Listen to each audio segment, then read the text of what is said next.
So I'm back. I'm gonna tell you one more story about Bob, and we're gonna move on to other things. I told you Bob was a little bit shorter than everyone else. He's a great guy, one of my best friends, still one of my best friends today. I would call him right now and he would come and help me. And I told you about a little bit how we became friends. But this was the time when Bob stood up for himself. Once he got into ninth or 10th grade, I cannot remember which one. He got into ninth or 10th grade. He started standing up for himself. He got a little bit more confidence. He joined the powerlifting team, and he was doing really well on the powerlifting team. He won state, and he went all the way up. And he even competed. They had to go up to Boston. I don't know if that was Worlds or Nationals or whatever it was, but he was doing really well. So this guy, he had some confidence about him at this point. But still, there were these people who would make fun of him, and I cannot understand why at this point. It made no sense whatsoever. They were just jerks. But so there was this one particular person. He would make it his job, and he even told Bob that his job was to make fun of him, to make him upset. He told him that. He said, and Bob would say, "Why do you make fun of me all the time? Why do you do this?" And he would say, "No reason. I just hate you." Jerk. And the dude was friends with all the rest of us, but we kind of resented him because of the way he would do Bob. Anyway, so this went on for a good year, right at a year. And Bob took it. He just kept taking it. He never did anything. He kept winning his medals. He did his stuff with the powerlifting, and everything was okay. In fact, Bob did better than this guy did at powerlifting. Bob won more accolade than he did. But this dude would always make fun of him for no reason whatsoever. And everybody was getting tired of it. But we were about 16 years old, and this was over 20 years ago, so way back in the day. But this is what happened. We're out at this party one night in a field. You know how it is in high school. You go build a big bonfire in a field, and everybody hangs around and drinks a little bit, some more than others. Anyway, so we had been out there at this bonfire probably 3 or 4 hours. And Bob, we're all talking. There were a lot of people we don't know that well. Big party, probably 30 or 40 people, maybe 50.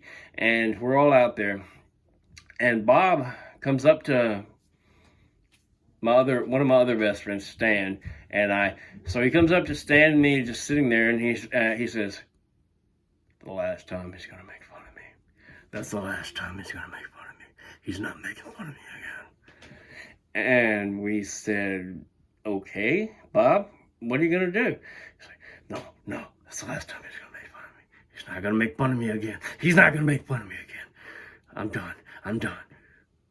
And so, stupidly, Stan and I say, "You're not going to do anything, Bob. Come on, man. It's been happening for a year. You're not going to do anything. Just go and hang out and enjoy yourself. You're not going to do anything. Just stay away from him. Stay away from him and have a good time." And he says, "You'll see. You wait. So we don't think anything else about it.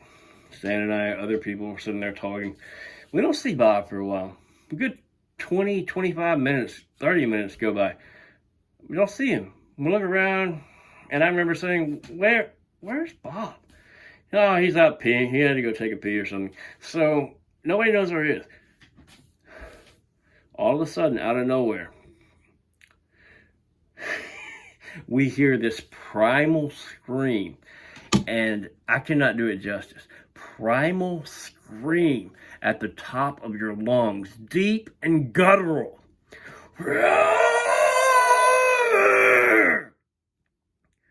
And then Bob has a log in his hands. A log. Like, you have to put 2 hands to grab this thing. This is a log. It's about 3-4 feet long. And you hear that scream, and then you hear whack, whack, whack. On the 3rd whack, he had broken this log over this dude's head that had made fun of him for a year. And everybody, seriously, this was a log. Dude hits the ground. And for anybody saying that somebody needs to be sued, like I said, this was almost 30 years ago. You don't have to, it's over, it's done. They talked about it back then. Everything's good. Anyway, and to be fair, the guy deserved it. But, so, everybody is stunned for about 30 seconds. It's silent. I mean, everybody was talking everywhere, silence.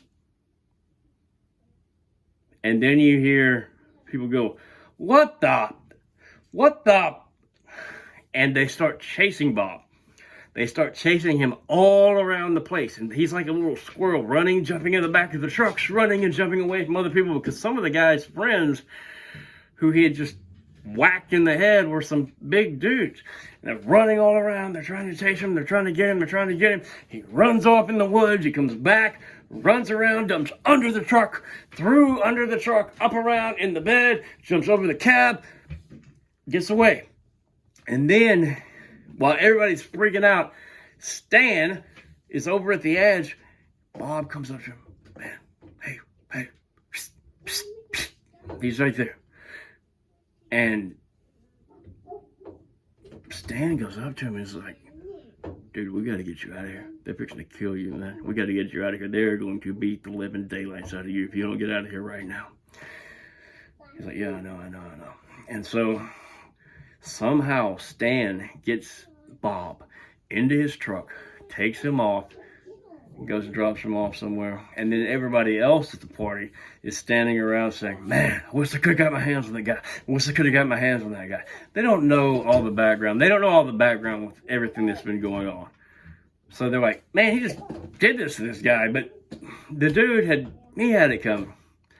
Anyway, we find out later when Stan gets back to the party,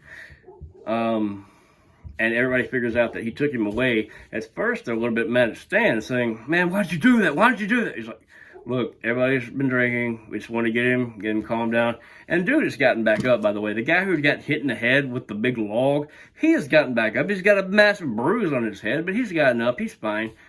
And everybody's like, why did you take him away? Well, everybody's been drinking, so we just wanted to let him go settle down. Everything's cool. Come to find out later, what he did is he went and took him behind an abandoned building where his truck had been parked, to come out. He rode with someone else to the bonfire, and he basically just laid him in the truck, and he stayed there. He ended up sleeping there the whole night. But he got his revenge. And it may have been a touch over the line. But I have never seen anything like that in my life.